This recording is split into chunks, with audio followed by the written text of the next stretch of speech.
Hi, Deborah. So, new essays from you. Well done. Let's see. Domestic travel, international travel, benefits, and drawbacks. Let's see what you have to say. Domestic and international travel is very common nowadays, and it brings some obvious benefits like getting to know new cultures and learning new languages. However, some people argue that there are disadvantages. Disadvantages of traveling, like getting sick and the long flying hours. This essay does not agree with that, and will discuss the advantages and disadvantages of traveling by giving some examples to support arguments. Okay, fine. On the one hand, it is true that domestic and international travels can be exposed with a D to many diseases like travelers' diarrhea and mosquito-transmitted diseases. This, with comma here, without counting the long flying hours, that can be prejudicial for the lower limb circulation.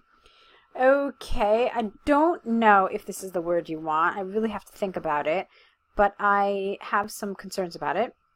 So, moving on, for example, a study conducted by Harvard University showed that 50% of Americans traveling in South America in 2014 experienced food poisoning due to eating unsanitary street food and drinking water from the tap.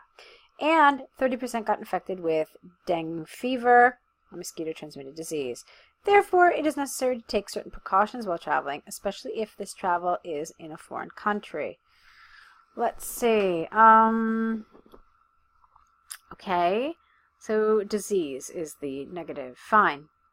On the other hand, while traveling, a person is exposed to many cultures and languages that can be beneficial for personal growth. In other words, by experiencing other cultures and languages, a person can learn about the life in other countries or cities and even learn a new language.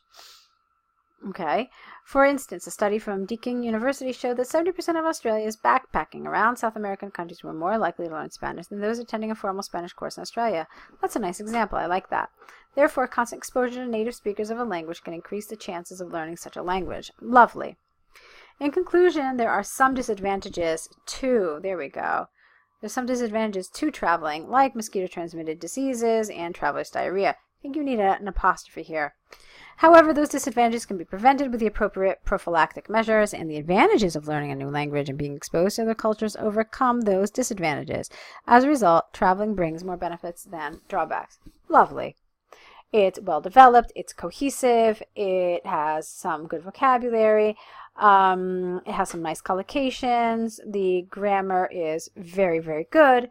So just those little points I mentioned, but you can see even in the ease with which I read it that it flows. And to me, that is one of the signs of a well-written essay.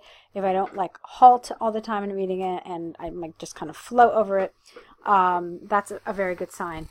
So, yeah, it's a nice essay in all the respects. In all four of the criteria, I would say that I liked it. So let's take a look at the other thing you wrote. Okay, so here it is, bar chart with the movie preferences of young adults. Let's see.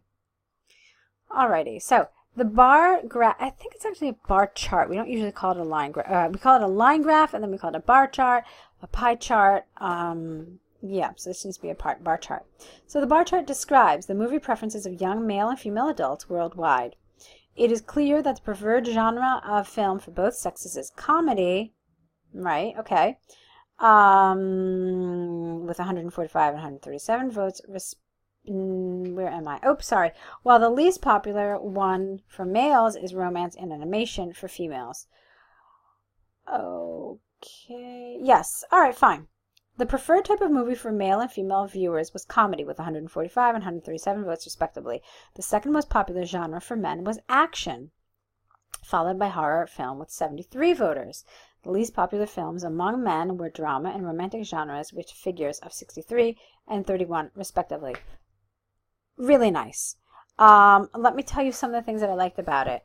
You gave me figures. You said the grammar is correct. Then you said followed by this. And I really like that you used the word figures. I think people are usually too reluctant to use this, but you did it absolutely correctly. So well done. I liked it. In the case of women, the second most popular film was romantic. We could have said romance maybe, but that's fine.